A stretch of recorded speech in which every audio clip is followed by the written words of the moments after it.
Hello दोस्तों, नमस्कार। हम स्टार्ट कर रहे हैं बेलन। तो देखो बेलन में क्या होता है, ये एक सर्कल बनाया, ये दूसरा सर्कल बनाया, ये इसको ऐसे जोड़ दिया, ये बन गया हमारा बेलन। ये इसकी त्रिज्या है r, ये बेलन की त्रिज्या r है और ये बेलन की ऊंचाई है h। ठीक है ना। तो देखो इसमें ये जो क्षेत्र है ना, ये जो क्षेत्रफल, यानी कि ये दो वृत्त नंबर 1 और वृत्त नंबर 2 ऊपर और नीचे को, इनको हटा देवें तो बाकी जो ये बचता है इसको बोलते हैं वक्र पृष्ठ का क्षेत्रफल। क्या बोलते हैं? वक्र पृष्ठ का क्षेत्रफल। इसका जो मान होता है वो होता है 2πrh। ठीक है ना। फिर होता है संपूर्ण पृष्ठ का क्षेत्रफल, दूसरा होता है संपूर्ण पृष्ठ का क्षेत्रफल। तो संपूर्ण पृष्ठ में क्या होता है, देखो ये जो वक्र पृष्ठ वाला है ना, ये तो आता ही है क्या, 2πrh प्लस एक और एक जो दो सर्कल हैं, जो दो वृत्त हैं, ये भी इसके अंदर आ जाते हैं। तो दो हैं वृत्त और वृत्त का क्षेत्रफल होता है πr²। 2πrh प्लस 2πr², ये संपूर्ण पृष्ठ के क्षेत्रफल होता है, जबकि 2πrh ये वक्र पृष्ठ का क्षेत्रफल होता है, किसका? बेलन का। तीसरा इंपॉर्टेंट है कि आयतन क्या होता है, बेलन का आयतन। तो बेलन का जो आयतन होता है, वॉल्यूम, वो होता है πr²h। इससे निकालते हैं बेलन के आयतन को।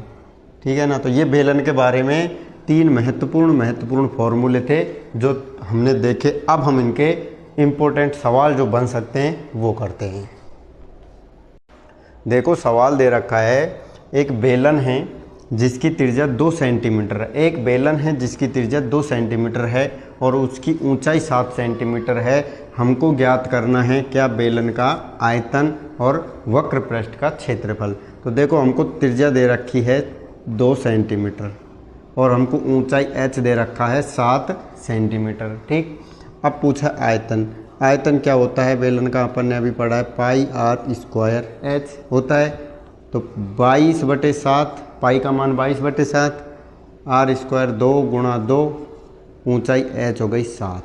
तो देखो 7 से ये 7 कट गया, 2 गुणा 2 4, 4 से 22 को गुणा करेंगे तो ये आ गया 88 सेंटीमीटर क्यूब।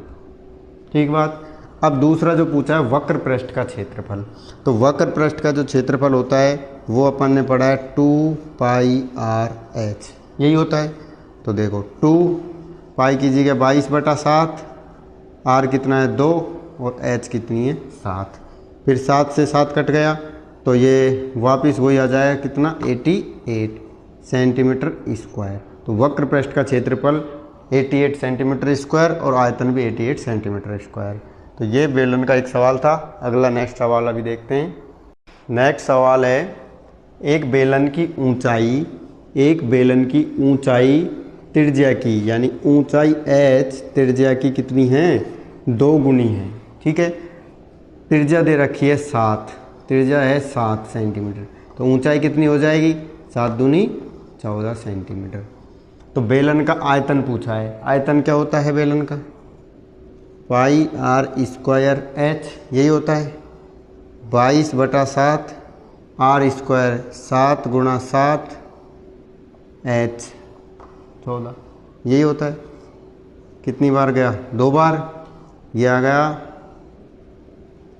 44 और 49।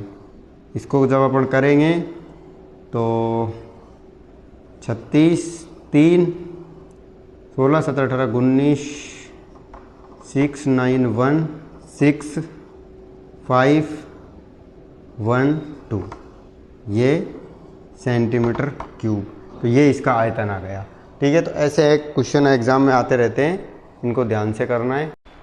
नेक्स्ट सवाल है, एक बेलन की ऊंचाई में 15% की वृद्धि होती है, 15% की वृद्धि होती है तथा उसके आधार के अर्धव्यास में, अर्धव्यास इसका मतलब क्या है, अर्धव्यास का मतलब है भाई साहब त्रिज्या, व्यास का आधा, त्रिज्या कितना है, त्रिज्या में 10% की कमी होती है, ऊंचाई जो है उसमें वृद्धि, इसमें कमी। अब पूछा वक्र पृष्ठ का क्षेत्रफल। देखो वक्र पृष्ठ का क्षेत्रफल होता है 2πr h, यही होता है जब दो परिवर्तन हो।